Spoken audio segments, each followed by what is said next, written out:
नमस्कार दोस्तों, मैं राहुल मिश्रा। मैं एक बार आप सभी का फिर से स्वागत करता हूं आपके अपने चैनल करंट अफेयर्स पाठशाला में। कहते हैं आप सभी गुड मॉर्निंग आप सभी को।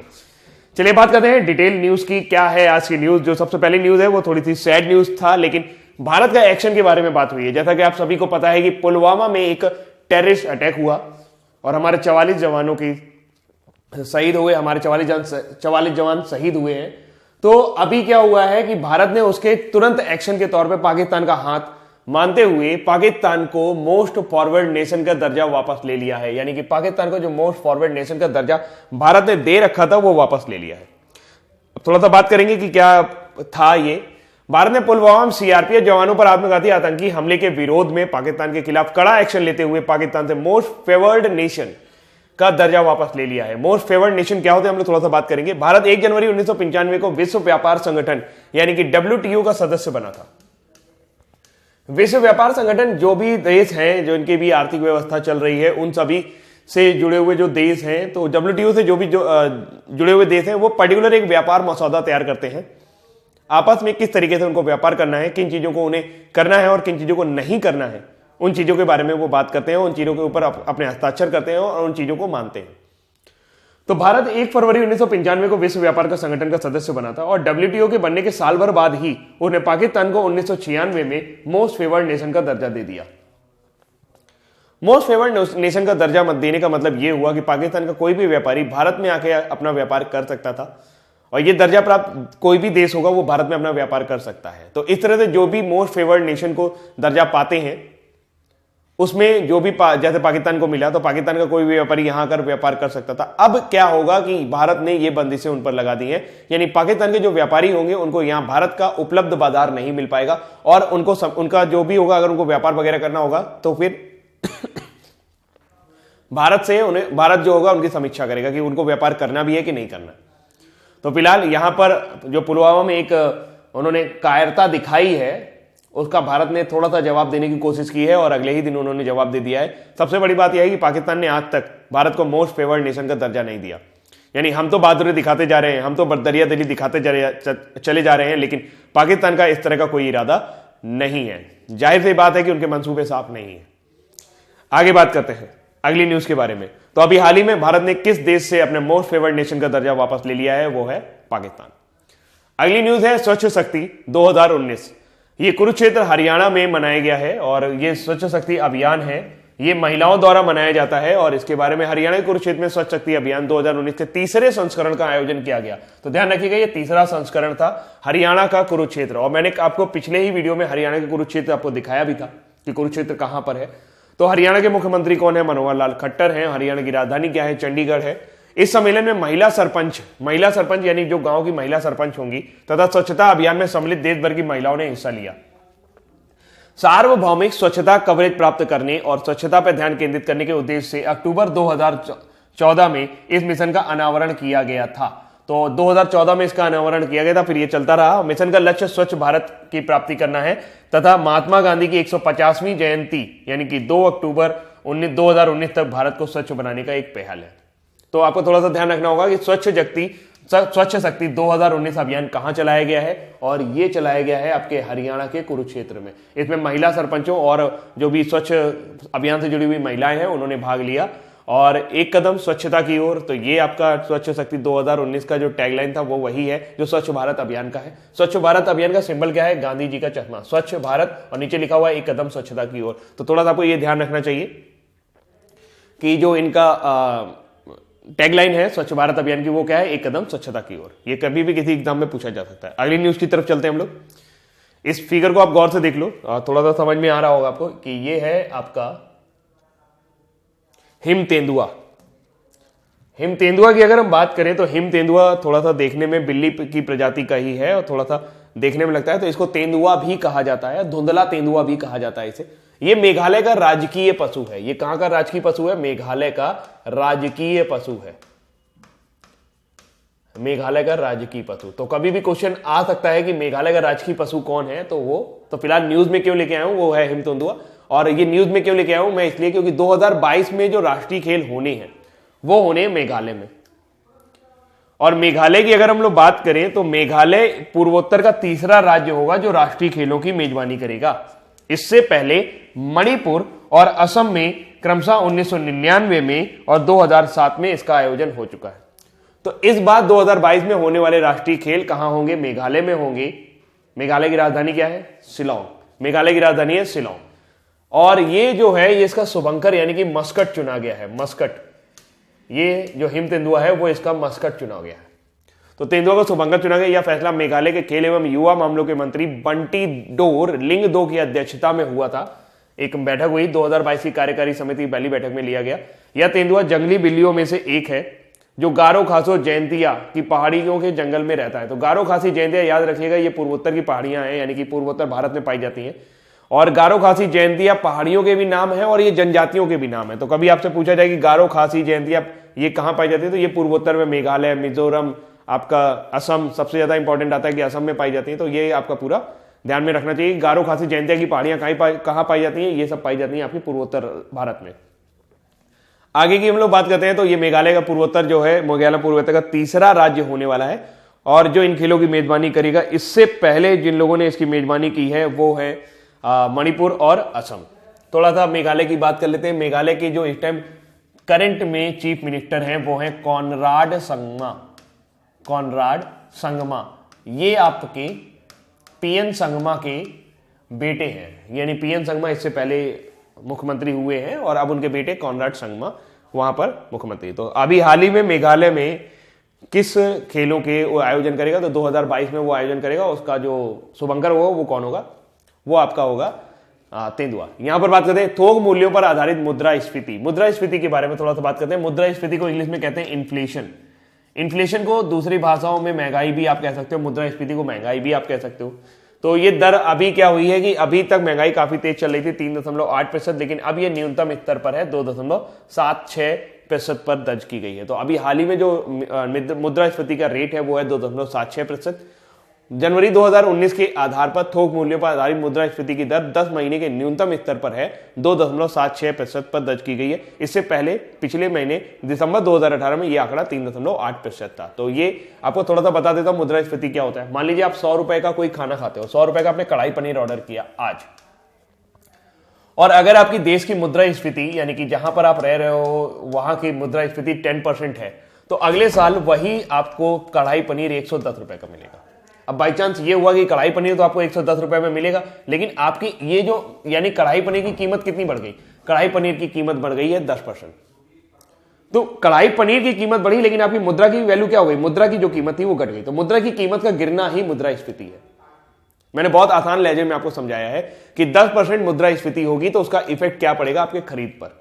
लेकिन अगर मान लीजिए आपकी सैलरी कितने से बढ़ी है, अगर आपकी सैलरी केवल 1% से बढ़ रही है, यानी कि जो आप कमाई है वो केवल 1% से बढ़ रही है, तो अगले इस साल तो आप कढ़ाई पनीर खा पाओगे, अगले साल आप कढ़ाई पनीर नहीं खा पाओगे। क्यों? आपको नुकसान होगा। फिर भाई आपके जेब से पैसे जाने लगेंगे, कढ़ाई पनीर इतना महंगा हो जाएगा। तो थोड़ा सा मैंने एक आइडिया दिया कि मुद्रास्फीति क्या होता है। तो अभी आपको याद रखना चाहिए इस टाइम मुद्रास्फीति कितनी चल रही है? 2.76%। अगली स्लाइड पर आते हैं हम लोग।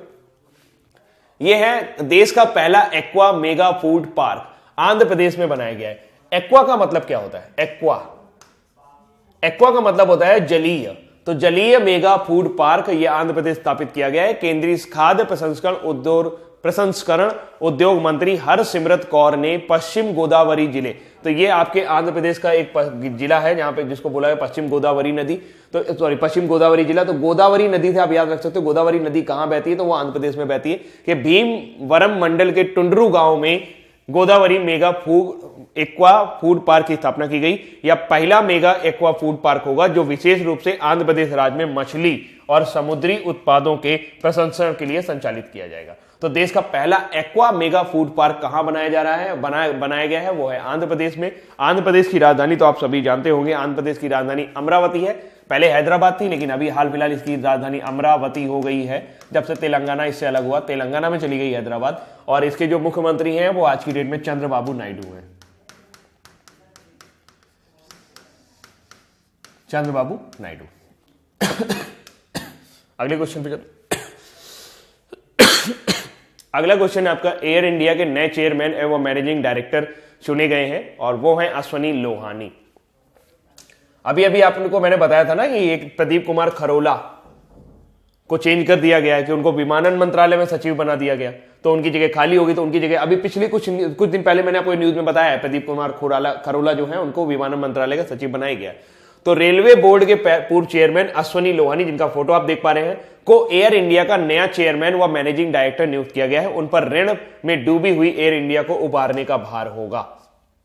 अभी एयर इंडिया का क्या है, बहुत हालत खस्ता चल रही है। बहुत सारे कभी कभी तो ये भी हो रहा है कि उनको एक दो महीने तक सैलरी भी नहीं मिल रही है। तो ऐसा सिचुएशन है, एयर इंडिया का घाटे में चल रही है। तो इससे पहले अश्वनी लोहानी अगस्त 2015 से अगस्त 2017 के बीच एयर इंडिया के प्रमुख रहे थे। उन्होंने प्रदीप कुमार खरोला का स्थान लिया है। प्रदीप कुमार खरोला को अब विमानन मंत्रालय में सचिव बना दिया गया है। और इन्होंने किसका स्थान लिया? प्रदीप कुमार खरोला ने राजीव नयन चौबे का स्थान लिया है। राजीव नयन चौबे कहां चले गए? राजीव नयन चौबे चले गए हैं आपके यूपीएससी में, यूपीएससी के सलाहकार पे नियुक्त हो गए, सदस्य के रूप में नियुक्त हो गए। तो अश्वनी लोहानी को अगस्त 2017 में रेलवे बोर्ड का चेयरमैन नियुक्त किया गया था। वे दिसंबर 2018 में इस पद से सेवानिवृत्त हुए थे। तो अब आपको थोड़ा सा यह ध्यान रखना होगा कि एयर इंडिया के नए चेयरमैन कौन है और मैनेजिंग डायरेक्टर कौन है। नए इंडिया के चेयरमैन हैं अश्वनी लोहानी। आगे बात करते हैं हम लोग। एक और नियुक्ति है जो बहुत इंपॉर्टेंट है। सुनील चंद्र को चुनाव आयुक्त नियुक्त किया गया है। सुनील चंद्र को चुनाव आयुक्त नियुक्त किया गया। इससे पहले वो केंद्रीय प्रत्यक्ष कर बोर्ड में थे और बोर्ड के चेयरमैन थे। वे पिछले वर्ष सेवा के लिए सेवानिवृत्त हुए। उनके कार्यकाल को 1 वर्ष तक बढ़ाया गया है। चुनाव 6 मतलब उनका जो चुनाव है वो 6 तथा 65 वर्ष की आयु के पूर्ण होने तक कार्य कर सकते हैं। मतलब 6 साल तक काम कर पाएंगे या 65 वर्ष की आयु तक पूर्ण कर पाएंगे। तो अगर कभी क्वेश्चन ऐसा बनता है कि चुनाव आयोग के जो आयुक्त होते हैं उनका कार्यकाल कितने का होता है, तो उनका कार्यकाल 6 साल का होता है और कब तक वो काम कर सकते हैं? वो 65 वर्ष की आयु तक काम कर सकते हैं। चुनाव आयोग की थोड़ी सी बात कर लेते हैं। देखिए, चुनाव आयोग में यानी कि आपके इलेक्शन कमीशन में, चुनाव आयोग में यानी आपके इलेक्शन कमीशन में 3 सदस्य होते हैं।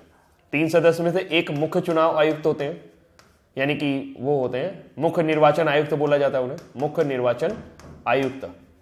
और जो मुख्य निर्वाचन आयुक्त है वो आज की डेट में सुनील अरोड़ा जी हैं। तो नाम याद रखिएगा कि आज की डेट में जो मुख्य निर्वाचन आयुक्त हैं वो है सुनील अरोड़ा। अब यहाँ पर अब बचे 3 सदस्य हैं, उनमें से एक मुख्य निर्वाचन आयुक्त हो जाता है और एक सदस्य मिलकर यानी कि 2 आपके क्या होते हैं, तो चुनाव आयुक्त होते हैं। वो होते हैं 2 चुनाव आयुक्त। तो उनमें से एक चुनाव आयुक्त तो अशोक लवासा जी हैं, अशोक लवासा जी हैं। और जो ये दूसरे चुनाव आयुक्त हैं वो है सुनील चंद्र। तो ये पद अभी तक खाली था, लेकिन अब इसकी जगह कौन आ गया? सुनील चंद्र। तो आपका निर्वाचन आयोग जो है, जो आपका इलेक्शन कमीशन है, वो कंप्लीट हो गया है। मुख्य निर्वाचन आयुक्त सुनील अरोड़ा जी हैं, एक और निर्वाचन आयुक्त अशोक लवासा जी हैं और दूसरे कौन है? वो है आपके सुनील चंद्र, जिनको अभी कल ही अपॉइंटमेंट किया गया। ये कहां से आए? ये सीबीडीटी से आए, यानी कि central board of direct taxes से आए, केंद्रीय प्रत्यक्ष कर बोर्ड से। अगली न्यूज थोड़ा सा इंटरनेशनल है और ये भारत स्वीडन ने आपस में एक समझौता किया है जो कि सुरक्षा समझौता है। सुरक्षा समझौता यानी कि ये दोनों देश मिलकर आतंकवादियों से लड़ेंगे और इसके लिए समझौता किया गया है। स्वीडन आप देख पा रहे होंगे और बहुत अच्छी बात है कि ये पूरा का पूरा मैप कंप्लीट हो गया है। यहाँ पर मैंने 1-2 दिन पहले आपको फिनलैंड के बारे में कुछ बताया था, उससे 1 दिन पहले मैंने आपको नॉर्वे के बारे में बताया था और आज मैं आपको बता रहा हूं स्वीडन के बारे में। तो स्वीडन की राजधानी है स्टॉकहोम। तो आगे बात करते हैं। भारत और स्वीडन के बीच स्टॉकहोम यानी कि उसकी राजधानी में सुरक्षा संबंधी समझौते पर हस्ताक्षर किए गए हैं। ये समझौते स्वीडन की यात्रा पर गए रक्षा मंत्री निर्मला सीतारमण, हमारी रक्षा मंत्री कौन है? निर्मला सीतारमण, और स्वीडन के रक्षा मंत्री पीटर हलकिस्ट की उपस्थिति में हुए। रक्षा मंत्री सीतारमण ने संयुक्त राष्ट्र सुरक्षा परिषद में भारत की उम्मीदवारी को स्वीडन के समर्थन के लिए धन्यवाद दिया है। सुरक्षा परिषद में भारत की शामिल स्वीडन ने उसका समर्थन किया था, जिसके लिए उन्होंने धन्यवाद दिया है। रक्षा मंत्री ने कहा कि दोनों देश आतंकवाद को किसी भी सूरत में बर्दाश्त नहीं करेंगे और इसके लिए दोनों देशों ने मिलकर प्रतिबद्धता जताई है। तो यहां पर थोड़ा सा बात कर लेते हैं। जो इसके प्रधानमंत्री हैं, यहाँ प्रधानमंत्री होते हैं वो हैं स्टीफन लोफवान।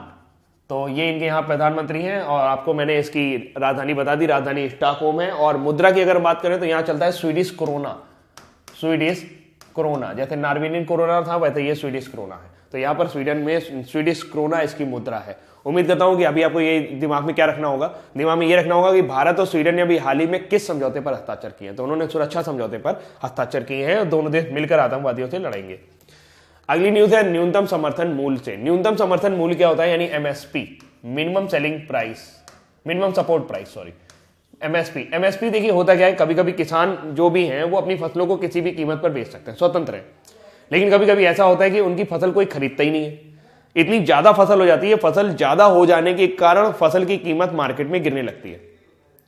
अब किसान को ऐसा ना हो कि उसने जो बोया है, उसने जो मेहनत की है, उतना भी पैसा उसको ना मिले, तो सरकार अपनी तरफ से कुछ फसलें हैं, जैसे कि 25 फसलें हैं जो सूचीबद्ध हैं, यानी कि सरकार अपनी तरफ से 25 फसलें, रबी, खरीफ और जायद की फसलों होती हैं, तो उनमें समर्थन मूल्य जारी करती है। मतलब कहती है कि अगर कोई नहीं खरीदेगा तो हम कम से कम इतने पे तो खरीद ही लेंगे। तो वही है अभी जो हुआ है, केंद्र सरकार ने कच्चे जूट के 2019-20 के लिए न्यूनतम समर्थन मूल्य 250 रुपए बढ़ाया है। कितना रुपए बढ़ाया? 250 रुपए। प्रधानमंत्री नरेंद्र मोदी अध्यक्षता में मंत्रिमंडल की आर्थिक मामलों की समिति की बैठक हुई, इस आशय के प्रस्ताव से मंजूरी दी गई। इस मंजूरी के बाद जूट की प्रति क्विंटल कीमत 3700 से रुपए बढ़कर 3950 रुपए हो गई है। अब मान लीजिए 3950 रुपए हो गई, तो कोई इससे कम में तो कोई नहीं बेचेगा, क्योंकि इससे कम में बेचेगा तो सरकार को, इससे बढ़िया तो वो सरकार को ही बेच दे। इससे ऊपर बिक सकती है, मतलब इससे कम में नहीं बिकेगी। तो ये जो प्राइसिंग है किसानों को उनके फल का उचित मूल्य देने के लिए, इसे कहते हैं एमएसपी। न्यूनतम समर्थन मूल्य से अखिल भारतीय भारित औसत उत्पादन लगभग 55.81% का मुनाफा होगा। कच्चे जूट के एमएसपी से किसानों को उचित न्यूनतम मूल्य सुनिश्चित हो सकेगा और जूट की खेती में निवेश करने में तेजी आएगी। इससे देश में उत्पादन और उत्पादकता बढ़ेगी। फिलहाल अगर हम थोड़ा सा बात कर लें कि मेन फसल जो होती है, जैसे कि गेहूं और आपका धान, तो गेहूं का आज की डेट में जो समर्थन मूल्य है वो 1840 रुपए, जबकि धान का जो समर्थन मूल्य है वो है 1750 रुपए। तो आपको ये दो फसलों के समर्थन मूल्य याद रखने चाहिए। कई बार पेपर में ये पूछे गए हैं कि समर्थन मूल्य कितना है, जैसे गेहूं का उन्होंने पूछ लिया तो वो आपको ध्यान रखना चाहिए कि वो 1840 रुपए है, और धान यानी कि चावल का अगर उन्होंने पूछ लिया तो आपको ध्यान रखना चाहिए 1750 रुपए है। अब बात कर लेते हैं जूट की। भारत का जूट के उत्पादन में विश्व में प्रथम स्थान है। भारत का विश्व में प्रथम यानी कि पहली कंट्री है, मतलब जो पहले स्थान पे आती है। ये लगभग 60% पूरे वर्ल्ड का जूट उत्पादन करते हैं। जूट की खेती तो आप समझते हो, जूट से ये बोरे वगैरह बनाए जाते हैं, रस्सी वगैरह बनाई जाती है, तो ये जूट होता है। अगर हम भारत में बात करें तो भारत में सबसे ज्यादा जूट पश्चिम बंगाल में होता है, और इसके लिए जो जूट है, जूट की फसल के लिए आपको जलोढ़ मिट्टी चाहिए होती है, जलोढ़ मिट्टी, और जलोढ़ मिट्टी मिलती है नदियों के किनारे। तो ये पश्चिम बंगाल में गंगा नदी के जो बेसिन है वहां पर जूट का उत्पादन सबसे ज्यादा होता है। इसलिए आपको थोड़ा सा ध्यान रखना चाहिए कि जूट में उत्पादन में भारत में सबसे प्रथम स्थान पर कौन है? पश्चिम बंगाल। आगे बात करते हैं। अगला क्वेश्चन है, एक औषधि पोर्टल लॉन्च किया गया है आयुष मंत्रालय द्वारा। तो आयुष राज्य मंत्री श्रीपद येसो नाइक, तो आयुष राज्य मंत्री कौन है? श्रीपद येसो नाइक। श्रीपद येसो नाइक, तो उन्होंने क्या किया है कि 13 फरवरी 2019 को नई दिल्ली में आयुर्वेद, सिद्ध, यूनानी और होम्योपैथी औषधि की ऑनलाइन लाइसेंसिंग प्रणाली के एक ई औषधि पोर्टल लॉन्च किया है। तो आपको इसका नाम बस याद रखना चाहिए कि ई औषधि पोर्टल है क्या। ई औषधि पोर्टल एक पोर्टल है जिसके जरिए लाइसेंसिंग प्रणाली, और यह पोर्टल लाइसेंस प्रदाता अधिकारी, निर्माताओं, उपभोक्ताओं के लिए मददगार होने के साथ साथ लाइसेंस प्राप्त निर्माताओं और उनके उत्पादों के रद्द की गई नकली औषधियों की जानकारी देने के अलावा शिकायतों के लिए संबंधित अधिकारी का संपर्क सूत्र भी तत्काल उपलब्ध कराएगा। तो मतलब ये पूरा का पूरा ई औषधि से जुड़ी हुई चीजें, यानी कि जो भी आपकी होम्योपैथिक, आयुर्वेदिक जो भी दवाएं हैं, मेडिसिन है, उनसे जुड़ी हुई सारी जानकारी ये उपलब्ध कराएगा। इसके अंदर कौन कौन आएगा ये देख लीजिए। इस पोर्टल के अंदर आयुर्वेद आएगा, यूनानी आएगा, सिद्ध और होम्योपैथी ऑटोमेटेड ड्रग आएंगे, और हेल्प इनिशिएटिव के लिए एक मूल आधार है। तो आपको ध्यान रखना है, इसके अंदर आयुर्वेद है, यूनानी है, सिद्ध, होम्योपैथिक, ऑटोमेटेड है, लेकिन इसके अंदर एलोपैथिक नहीं है, यानी कि जो टेबलेट्स वगैरह, ड्रग्स वगैरह है वो इसके अंदर नहीं है। इसीलिए इसको नाम दिया गया ई औषधि। आगे बात करते हैं कुछ और। मोहर रिजर्वायर, इस नाम को याद रखना, हो सकता है क्वेश्चन पूछ ले कि मोहर जलाशय परियोजना कहां से रिलेट करती है। तो मोहर जलाशय परियोजना आपकी रिलेट करती है छत्तीसगढ़ से। छत्तीसगढ़ की राजधानी है रायपुर, और जिसका नाम बदल करके क्या रख दिया गया है? अटल नगर। उसका नाम रख दिया गया है अटल नगर। तो यह छत्तीसगढ़ की राजधानी, जिसको नया रायपुर कहा जाता था, उसका नाम अटल नगर रख दिया गया है। छत्तीसगढ़ जल संसाधन विभाग ने बालोद जिले के में मोहर जलाशय परियोजना काम शुरू किया है, परंतु इसके लिए ना तो भूमि का अधिग्रहण किया, ना ही पर्यावरण एवं वन की अनुमति ही ली। ऐसा स्कैग ने अपनी एक रिपोर्ट में बताया है कि ना ही पर्यावरण और वन की अनुमति ही ली है, उन्होंने बस जलाशय बनाना क्या कर दिया? शुरू कर दिया। तो कैग यानी कि कंट्रोलर ऑडिटर एंड जनरल, यानी कि महालेखक परीक्षक ने ऐसा कुछ बताया है। तो आपको थोड़ा सा ध्यान रखना होगा यहाँ के बारे में कि आपको राजधानी तो पता चल गई कि अटल नगर है। जो मुख्यमंत्री अभी हाल ही में चुने गए हैं वो है भूपेश सिंह बघेल। ये छत्तीसगढ़ के मुख्यमंत्री चुने गए हैं और जो गवर्नर है वो है आनंदीबेन पटेल। ये पहले गुजरात की गवर्नर थी, तो फिर ये हो गई आनंदीबेन पटेल, सॉरी मुख्यमंत्री थी, फिर इनको बाद में भाजपा सरकार ने यहाँ छत्तीसगढ़ भेज दिया है एज ए गवर्नर। एक न्यूज आपकी ये हो गई है। फिर उसके बाद हम अगली बात करें तो एक है क्राइंग कील बैक। ये क्या है? देखिए, एक अरुणाचल प्रदेश में, वैसे तो पूरे विश्व में सांप की लगभग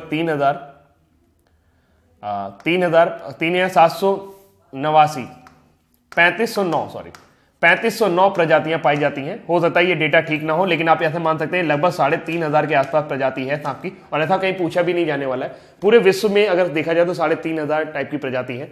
ये जो सांप देखा गया है क्राइंग कील बैक, इसका नाम क्या है? इसका नाम है हेबिस लक्रीमा।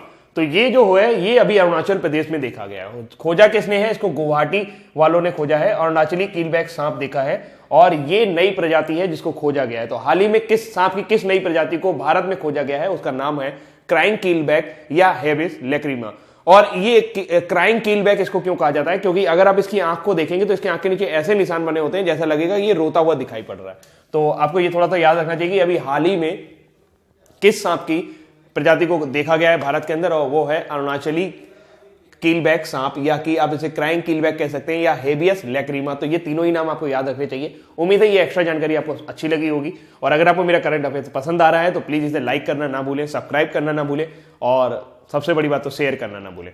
अभी के लिए इतना ही रखते हैं, बाकी आप चले जाओ वन लाइनर पर, वहां पे वन लाइनर देखो, और वन लाइनर में देखो आपको कितना याद रहता है। जब वन लाइनर आप एक बार पढ़ लो तो फिर उसके बाद आप चले जाना सीधे आप क्विज में, और क्विज को चेक करना, देखना। देखिए, तीनों वीडियो देखना आपके लिए बहुत जरूरी है। जो लोग पूछ रहे थे कि सर क्या यहाँ पर नोट्स बनाने चाहिए, नोट्स बनाने की इतनी जरूरत नहीं है। मैं आपको जो पीडीएफ दे रहा हूँ वो पूरी की पूरी एडिटेबल फॉर्म में है, यानी आप उसे एडिट कर सकते हो, आप उसे कट कॉपी पेस्ट कर सकते हो, उसमें सारी परमिशन ओपन है। तो किसी भी तरीके से आप उसको अपने फॉर्मेट में या कंप्यूटर में सेव कर लो, और एक मंथ का पूरा वन लाइनर हो जाएगा। तो उसको आप पीडीएफ में निकाल लेना, ये मैं खुद ही उसको कन्वर्ट करके आपको दे दूंगा। तो अभी के लिए इतना ही रखते हैं। Thank you so much.